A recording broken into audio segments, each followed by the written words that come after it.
The ROG Azoth. It's what the die-hard keyboard enthusiasts have been waiting for. A custom DIY mechanical keyboard that allows you to not only swap out the keycaps, but the switches as well. And it has everything you need for you to disassemble and to lubricate them. Man, this is chunky. It feels like if I drop it, it might break my foot.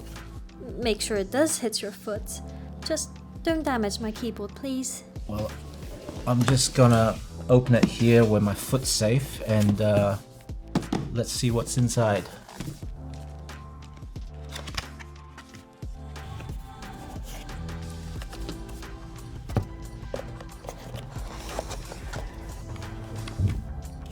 Here you've got the ROG Azoth gaming keyboard with a 75% layout. 75, yes. And an OLED display, intuitive controls similar to the ones on the Flare 2, a magnetic RF receiver storage bay, USB Type-C port, ultra-solid construction with an aluminium top plate, 3-level adjustable feet, PBT Doubleshot keycaps, ROG stabilizers, ROG NX switches, and a lube kit. There's a separate video guide on how to lube the switches. Check out the link below in the descriptions.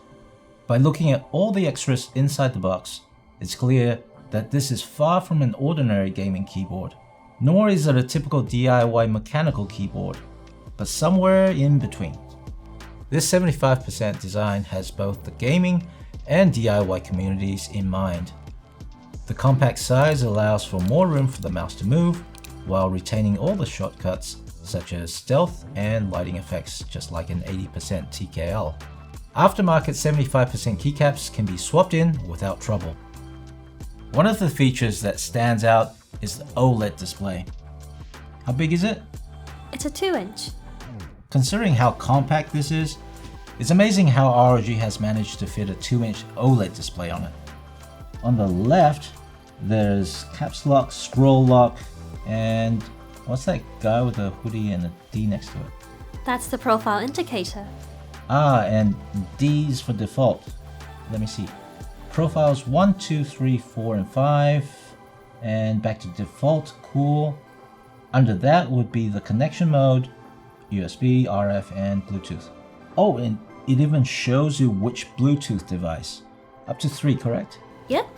It's handy. And is the pairing process the same as the wireless Scope series?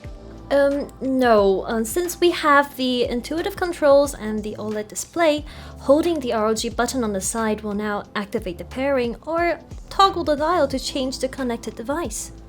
At the bottom it says PC, which I noticed this as soon as I picked it up. Look over here and here. This is something that ROG has never done before. Max support. Yes! On the right side, by default you've got the RGB brightness controls. Any adjustments can be done with the auto centering dial. Flick up, down, or press. The ROG button on the side cycles through other functions, OLED brightness controls, RGB light effect modes, volume, and media controls. In the center, I noticed that there is a different animation whenever I change the profiles. What's the resolution on this? 256 by 64 pixels. And you can create your own in Armored Crate, right? If you want to, yeah. At this resolution, the animations or text can be more detailed compared to Anime Matrix. Instead of animations or text, the OLED could also display some audio effects or some handy always-on apps such as clock, alarm date, and calendar, or system info such as battery level, CPU temperature, etc. Having the OLED display is convenient when using the shortcut keys. You know exactly what changes you've made without going into the software. The durable PBT keycaps are mid-height with shorter stems to reduce wobble, and double-shot molded for the backlight. All the ROG NX switches underneath are swappable. A fancy metal switch remover is included in the box. Generally, for large keys, you can only choose between CoStar and Cherry stabilizers, but there is always a trade-off. The ROG Azoth features ROG stabilizers, which are easy to mount with reduced wobble, like cherry stabilizers.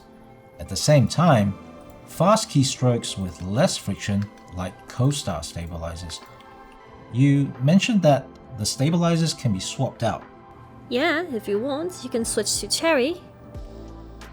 For even smoother keystrokes and less noise, each the NX switch stem, base housing, and stabilizer are all pre-lubed.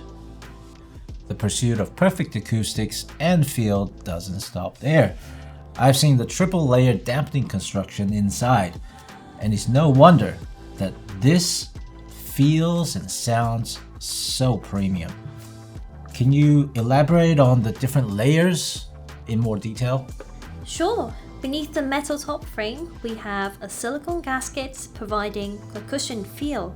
And below that, we have a 3.5mm silicone pad absorbing noise. And then we have yet another layer of boron foam to further reduce vibrations and sound. And at the bottom, we have a silicone foam lined base which eliminates echoes. And below that? Well, you've got another layer right there. Okay, good. Are you sure you couldn't fit another layer in there somehow? Here's what you'd expect to hear.